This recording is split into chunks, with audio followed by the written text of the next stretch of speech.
Good morning students, welcome in the class 10th। आपका 10वीं कक्षा में स्वागत है। और आज हम लोग जो वीडियो देख रहे हैं वो विज्ञान एक का साइंस 1 का पार्ट स्टूडेंट्स अपना चल रहा है धातु विज्ञान, है ना। और धातु विज्ञान पार्ट 8 में अभी तक हमने जहाँ तक पोर्शन देखा हुआ है वो है बेटा विल्फली टेबल पद्धत, है ना। विल्फली टेबल पद्धत तक हमारा अभी तक पोर्शन हो गया है। विल्फली टेबल पद्धत पिछली वीडियो में हमने देखा हुआ था। आज हम लोग इसके सामने का पोर्शन देखेंगे जो कि इसी के नीचे दिया गया दूसरा भाग है बेटा, जल शक्ति पर आधारित पृथक्करण पद्धति, जिसको इंग्लिश में हाइड्रोलिक सेपरेशन मेथड भी कहते हैं। अब ये देखिए, ये जो पद्धतियाँ हम लोग यहाँ पे देख रहे हैं वो गुरुत्वीय पृथक्करण पद्धति पर आधारित है, मतलब जिसको हम लोग कहते हैं इंग्लिश में सेपरेशन बेस्ड ऑन ग्रेविटेशन, ठीक है। यानी गुरुत्वीय पृथक्करण पद्धति में पहली पद्धत विल्फली टेबल पद्धत जो हमने देखी थी, उसके उपरांत हम लोग दूसरी पद्धत जल शक्ति पर आधारित पृथक्करण पद्धति देखेंगे, जिसमें हमारा मेन उद्देश्य ये है कि जो धातु सदृश अयस्क होते हैं उन अयस्कों में से मृदा अशुद्धि को बाहर निकालना, और ये धातु विज्ञान के अंतर्गत उसे शुद्ध स्वरूप के धातुओं की प्राप्ति करना, ये हमारा महत्वपूर्ण उद्देश्य है। तो जल शक्ति पर आधारित यह जो पृथक्करण पद्धति का उपयोग आज हम लोग करने वाले हैं, उसमें आटे की चक्की का पद्धति का उपयोग यहाँ पे किया गया है। तो जैसे यहाँ पे आपको मैं पढ़ के बताता हूँ कि जल शक्ति पर आधारित पृथक्करण पद्धति का कार्य आटे की चक्की के कार्य पर आधारित होता है। चक्की की तरह इसमें एक शंक्वाकार पात्र होता है जो निचले सिरे पर शंक्वाकार टंकी जैसे पात्र में खुलता है। मतलब जो आटे की चक्की तो आप में से बहुत सारे बच्चों ने देखी हुई है बेटा, ज़्यादातर सभी बच्चों ने देखी हुई है। और इसी रूप में शंक्वाकार पात्र के जैसा ये पृथक्करण पद्धति का एक स्वरूप होता है, और इसके निचले सिरे पर शंक्वाकार जैसे पात्र में ही वो खुलता है, ठीक है। जैसे मान लीजिए कि यहाँ पे एक ऐसा शंक्वाकार पात्र हमने यहाँ पे बना दिया, तो शंक्वाकार पात्र में चक्की की तरह ये नीचे में ऐसा खुलेगा। तो टंकी के ऊपरी सिरे पर पानी बाहर जाने के लिए एक टोटी होती है और निचले सिरे से पानी छोड़ने के लिए एक नली होती है। ये देखिए, इसमें थोड़ी सी उल्टी पद्धत आपको यहाँ पे बताई गई है कि टंकी के ऊपरी सिरे पर पानी बाहर जाने के लिए एक टोटी होती है, समझ में आ रहा। ऊपरी सिरे पर पानी बाहर निकलेगा और निचले सिरे से पानी छोड़ने के लिए एक नली होती है, मतलब ज़्यादातर फोर्स निचले सिरे से छोड़ा जाएगा और पानी बाहर निकलने के लिए ऊपर टोटी बनाई हो गई होगी। ये आकृति से मैं आप लोग को बताना चाहता हूँ बेटा।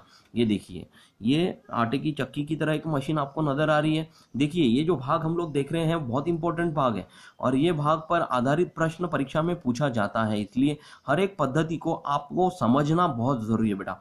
तो जैसे ये ऊपर वाली टोटी से पानी बाहर निकल रहा है, और ये नीचे वाला जो यहाँ पे टोटी बनाई गई है बेटा, जिसमें पानी का फोर्स से पानी ऊपर छोड़ा जा रहा है। तो ये जो पानी बाहर निकलने वाली टोटी है ऊपर वाली, इसमें मृदा अशुद्धि बाहर निकाली जाती है, और ऊपरी सिरों से अयस्क का चूर्ण यहाँ पर पाउडर फॉर्म में डाला जाता है, ठीक है। और फिर यहाँ पे ये अयस्क का निलंबन होता है, निलंबन होकर मृदा अशुद्धि बाहर निकल जाती है, और बचा हुआ जो सांद्र अयस्क होगा वो यहाँ से बाजू से बाहर निकलने में आपकी मदद करता है बेटा। यही हमारी पूरी की पूरी पृथक्करण पद्धति है। तो बारीक पिसा हुआ अयस्क ऊपर से टंकी में डालते हैं। सबसे पहले तो बारीक पिसा हुआ अयस्क यानी कि पाउडर फॉर्म में जो भी अयस्क होगा वो हम लोग ऊपर से डालेंगे, जिसमें कुछ मृदा अशुद्धि भी घुली हुई है, ऐसा अयस्क हम लोग यहाँ पे डालेंगे। तो टंकी के निचले सिरे से पानी का प्रवाह छोड़ देंगे, तीव्र वेग से ऊपर की ओर भेजा जाता है। मतलब जैसे ही अयस्क का चूर्ण हमने ऊपर से नीचे छोड़ा, वैसे ही टंकी के निचले सिरे से हमें पानी का तीव्र वेग छोड़ना है। और मृदा अशुद्धियाँ हल्की होती है, जैसे आपको पता है कि अयस्क के साथ कुछ मृदा अशुद्धि भी होती है, वो हल्की होने की वजह से पानी के फोर्स के वजह से वो ऊपरी सिरे से टोटी से बाहर निकल जाएगा। और मृदा अशुद्धि हल्की होने के कारण वे टंकी के ऊपरी सिरे पर स्थित टोटी से पानी के प्रवाह के साथ बाहर निकलकर अलग जमा हो जाती है। मृदा अशुद्धि पानी के ऊपरी सिरे से बाहर निकलकर अलग जमा होगी। साथ ही अयस्क के भारी कण टंकी के निचले सिरे में तली में जमा किए जाते हैं और उसी तरह अयस्क के भारी कण जो होंगे वो तली निचले सिरे में टंकी के निचले सिरे में तल में जमा किए जाते हैं। संक्षेप में कहा जाए तो यह पद्धति गुरुत्वाकर्षण के नियम पर ही आधारित होती है।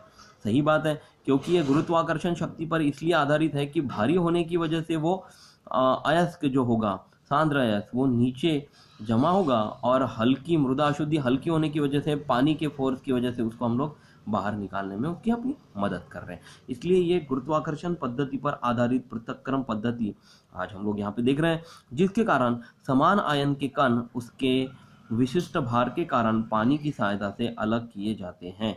मतलब समान आकार के जो कण होंगे वो पानी की सहायता से मृदा अशुद्धि द्वारा बाहर निकाले जाएंगे और भारी जो समान आकार के भारी कण होंगे वो विशिष्ट भार वाले नीचे सांद्र अयस्क में हम लोग तल में इसको जमा करेंगे।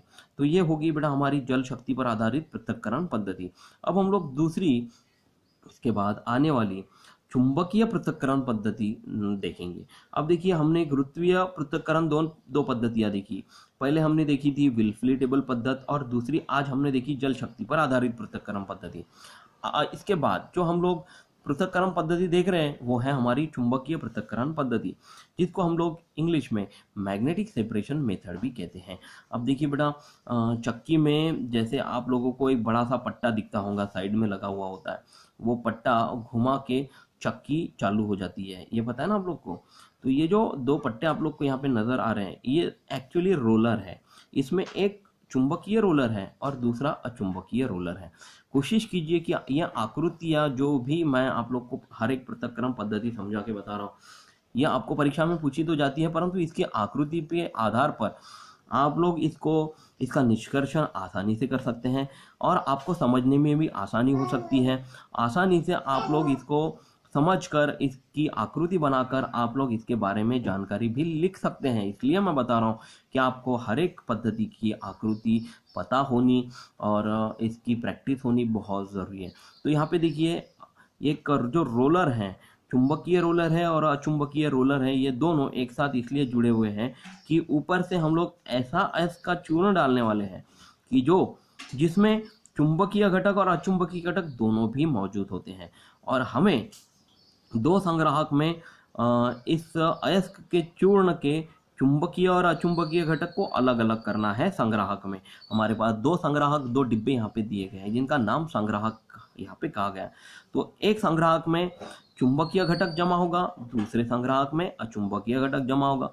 चुंबकीय घटक यहाँ पे आपको दिखेगा तो ब्राउन कलर का, आपको सीमेंट कलर का यहाँ पे दिखाई दे रहा है और ये जो अचुंबकीय घटक है ये आपको ऑरेंज कलर का बताया गया है। ये दोनों घटक यहाँ से जब अयस्क के चूर्ण से हम लोग ऊपर के नली से हम लोग छोड़ते हैं तो चुंबकीय रोलर से वो अट्रैक्ट होता है, आकर्षित होने की वजह से वो एक ये रोलर के साथ जुड़ा हुआ होता है। जुड़ा हुआ होने की वजह से वो चुंबकीय घटक संग्राहक में हम लोग आसानी से इसे जमा कर सकते हैं। उसी तरह दूसरा जो संग्राहक है वो अचुंबकीय घटक को प्राप्त करने वाला घटक है और ये जो अचुंबकीय घटक होता है वो ऑरेंज कलर का इस चुंबकीय रोलर को की वजह से आकर्षित नहीं होने की वजह से वो अलग से दूसरे संग्राहक में जमा होता है बेटा। तो ये हो गई हमारी पूरी की पूरी चुंबकीय पृथक्करण पद्धति। अब इसके बारे में हम लोग विस्तृत जानकारी प्राप्त करेंगे। इसमें लिखा हुआ है कि इस पद्धति में विद्युत चुंबकीय वाले यंत्र की आवश्यकता होती है। मतलब इसमें हम लोग चुंबकत्व के अलावा विद्युत की भी इसमें जरूरत होती है, आपको बताया गया। यानी कि विद्युत और चुंबक से बनने वाला एक यंत्र, विद्युत चुंबकीय यंत्र की हमें इस चुंबकीय पृथक्करण पद्धति में आवश्यकता होती है, क्योंकि ये भले ही हमने यहाँ पे चुंबकीय और अचुंबकीय रोलर लगाए हुए हैं लेकिन इन दोनों को चलाने वाला विद्युत मशीन इसमें हम लोग को अलग से कनेक्ट करनी है। तो लोहे के दो प्रकार के रोलर यहाँ पे लगाए गए हैं और उन पर लगातार गोल घूमने वाला पट्टा इस यंत्र के महत्वपूर्ण हिस्से हैं। लोहे के दो प्रकार के रोलर हैं। इसमें हम लोगों ने चुंबकीय एक लोहे के रोलर में चुंबकीय पदार्थ यहाँ पे लगाया हुआ है और दूसरे लोहे के रोलर में अचुंबकीय पदार्थ हमने यहाँ पे लगाया हुआ है। तो यह दो महत्वपूर्ण हिस्से हैं, दो प्रकार के रोलर और एक पट्टा, ये दो महत्वपूर्ण हिस्से हैं। एक रोलर अचुंबकीय होता है और दूसरा विद्युत चुंबकीय होता है। मतलब ये अचुंबकीय होगा और एक विद्युत चुंबकीय रोलर होगा। रोलर पर घूमने वाला पट्टा यह चमड़े का या पीतल का हो सकता है। मतलब ये जो घूमने वाला पट्टा होगा वो अचुंबकीय तो होना ही चाहिए, परंतु ये चमड़े का या पीतल का होता है। रोलर पर घूमने वाले पट्टे पर जो सिरा अचुंबकीय रोलर की ओर होता है उस सिरे पर अयस्क का चूर्ण गिराते हैं। मतलब अयस्क का चूर्ण हमें कौन से पट्टे पर गिराना है बेटा? जहां पर चुंबकीय रोलर घूम रहा है, ठीक है। और अचुंबकीय रोलर के मध्य में हमें इसे मतलब अयस्क का चूर्ण गिराना है। ज्यादातर अचुंबकीय रोलर की पास में ही हम लोग को ये चूर्ण गिराना है, ताकि पट्टा जब राइट से लेफ्ट तक घूमेगा तो ये चूर्ण गिरने पर वो सीधा सीधा चुंबकीय रोलर की तरफ बढ़े और चुंबकीय रोलर पर बढ़ने के तुरंत बाद ये आकर्षित होकर संग्राहक में इसको जमा कर सके अयस्क को। तो चुंबकीय रोलर के नीचे दो संग्राहक प्राप्त रखेंगे। अयस्क के अचुंबकीय घटक चुंबकीय रोलर की ओर आकर्षित नहीं होते। अचुंबकीय घटक चुंबकीय रोलर की तरफ आकर्षित होते हैं क्या? नहीं। ये ऑरेंज कलर के घटक के बारे में जानकारी बता रहा है। अतः वे घूमने वाले पट्टे पर बहते बहते आगे जाते हैं और चुंबकीय रोलर से दूर रखे संग्राहक में गिरते हैं। आगे आगे जाकर वो दूर रखे हुए संग्राहक में जमा हो गए बेटा, गिरेंगे।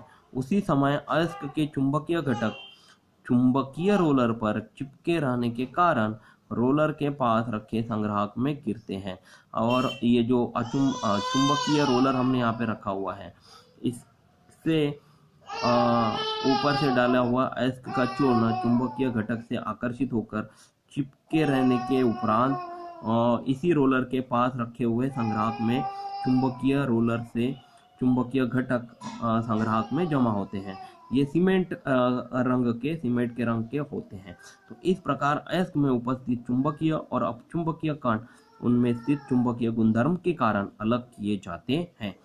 तो इस पद्धति का उपयोग यही है कि चुंबकीय घटक को आकर्षित करके चुंबकीय रोलर द्वारा संग्राहक में अयस्क का चूर्ण जमा करेंगे और अचुंबकीय घटक ये दूसरे संग्राहक में जमा करेंगे जो कि चुंबकीय रोलर से आकर्षित नहीं होते। इस वजह से ये दोनों अलग किए जा सकते हैं, ठीक है। तो इस प्रकार उदाहरणार्थ कैल्साइट यह टीन धातु का अयस्क है। मतलब यहाँ पे जो अयस्क का चूर्ण हम लोग डालेंगे वो कौन से धातु का अयस्क है? वो टीन, यह कैल्साइट धातु का अयस्क होगा। इस अयस्क में मुख्य रूप से स्टैनिक ऑक्साइड यानी SnO2, ये सूत्र है बेटा स्टैनिक ऑक्साइड का, ये अयस्क होता है। यह अचुंबकीय घटक और फेरस टंगस्टेट यानी FeWO4 यह चुंबकीय घटक होता है। मतलब ये जो कैल्साइट तीन का धातु का अयस्क है उसमें दो घटक मौजूद है। पहला स्टैनिक ऑक्साइड जो कि अचुंबकीय घटक है और दूसरा फेरस टंगस्टेट जो कि चुंबकीय घटक है। ये दोनों अलग अलग होने की वजह से, चुंबकीय और अचुंबकीय होने की वजह से इस पद्धति में एकदम बराबर फिट होते हैं। चुंबकीय पृथक्करण पद्धति में एकदम बराबर फिट होते हैं और विद्युत चुंबकीय पद्धति से उनका पृथक्करण किया जाता है। जैसे मैंने शुरुआत में ही बताया था कि इस पृथक्करण पद्धति में विद्युत चुंबक दोनों का उपयोग हम लोग इसमें कर रहे हैं, इसलिए इसी पृथक्करण पद्धति में इन दोनों चुंबकीय और अचुंबकीय घटक को अलग अलग किया जा सकता है, ठीक है। अब हम लोग चलते बेटा हमारे अगले पद्धति की तरफ, वो है फेन उत्प्लावन पद्धति। फेन उत्प्लावन पद्धति यह जो पद्धति है वो हवा, पानी के द्वारा बने हुए बुलबुले, तेल और झाग का उपयोग करके बनाई गई एक पद्धति है, जिसकी आकृति मैं आपको इसके बाद ये पैरा पढ़ के होने के बाद जरूर बताऊंगा बेटा। तो फेन उत्प्लावन पद्धति के बारे में पहले चर्चा कर लेते हैं कि ये है क्या। तो फेन उत्प्लावन पद्धति यह अयस्कों में उपस्थित कणों के परस्पर जल स्नेही और जल विरोधी इन दो परस्पर विपरीत गुणधर्मों पर आधारित होती है। मतलब ये पद्धति जल स्नेही, जल को आकर्षित करने वाले, और जल को विरोध करने वाले दो परस्पर गुणधर्मों पर आधारित होने वाली एक पद्धति है, जिसको हम लोग फेन उत्प्लावन पद्धति कहते हैं। हमेशा याद रखिए, जल स्नेही और जल विरोधी ये दो गुणधर्मों पर आधारित ये फेन उत्प्लावन पद्धति होती है। इसमें धातु के सल्फाइड के कण उसके जल विरोधी गुणधर्म के कारण प्रमुख रूप से तेल से भीग जाते हैं, और जल स्नेही गुणधर्म के कारण मृदा अशुद्धियां पानी से भीग जाती है। मतलब यहाँ पे देखिए, तेल और पानी का उपयोग करके हम लोग इन दोनों गुणधर्मों का उपयोग कर रहे हैं।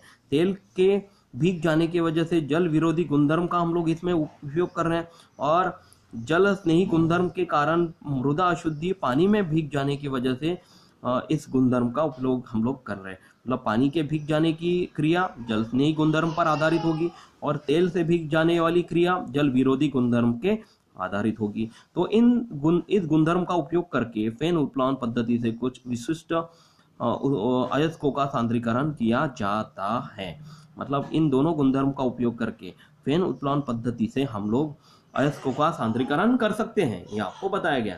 अब अगले पेज पर आपको यहाँ पे बताया गया बेटा कि इस पद्धति में होता क्या है। तो इस पद्धति में देखिए, ये आकृति आपको बताई गई है। इस आकृति द्वारा आपको यहाँ पे समझ में आएगा कि हवा का प्रवाह ऊपर से नीचे छोड़ा जा रहा है। एक यहाँ पे मथनी है, ये मथनी क्या कर रही है कि पानी, जो अंदर में पानी है, उस पानी और तेल के मिश्रण को घुमा रही है, और ये मथनी की वजह से वहाँ पे जोर जोर से घूमने की वजह से, हवा का प्रवाह होने की वजह से यहाँ पर ऊपर में झाग पैदा होती है, और ये झाग जो है वो यहाँ से साइड से अयस्क का चूर्ण डालने की वजह से यहाँ पे सांद्र सल्फाइड अयस्क हम लोग आसानी से जमा कर सकते हैं, और नीचे बची हुई मृदा अशुद्धि को हम लोग बाहरी सिरे से, नीचे की सिरे से हम लोग निकाल सकते हैं।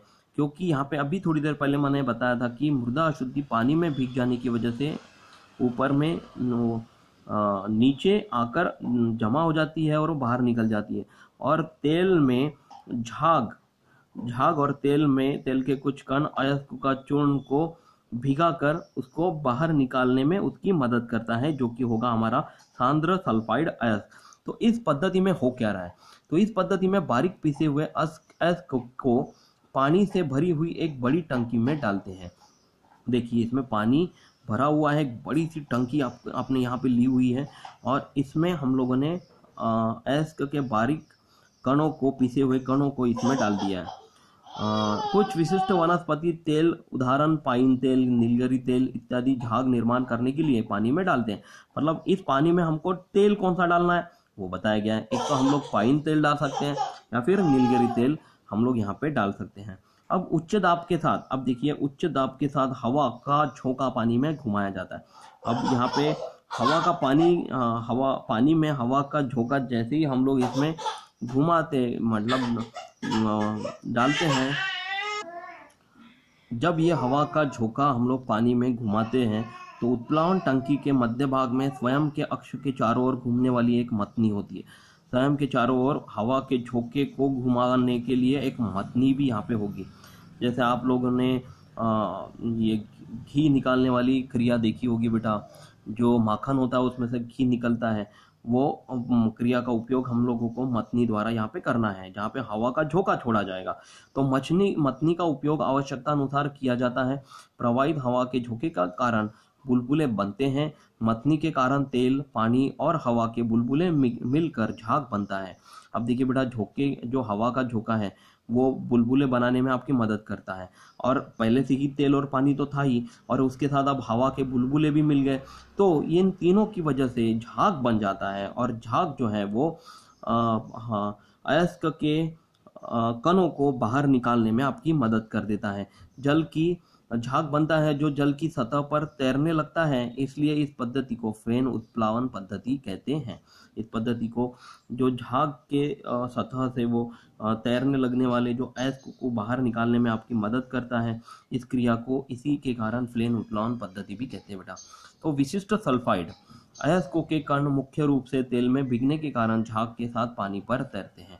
मतलब यहाँ पे जो झाग के साथ पानी पर तैरने वाले और तेल से भीगने वाले जो कण होंगे वो होंगे बेटा हमारे सल्फाइड अयस्कों के कण, जिसे हम लोग यहाँ पे प्राप्त कर रहे हैं यहाँ पे जो सांद्र अयस्क के रूप में हम लोग जो प्राप्त कर रहे हैं वो होंगे हमारे सल्फाइड अयस्कों के कण।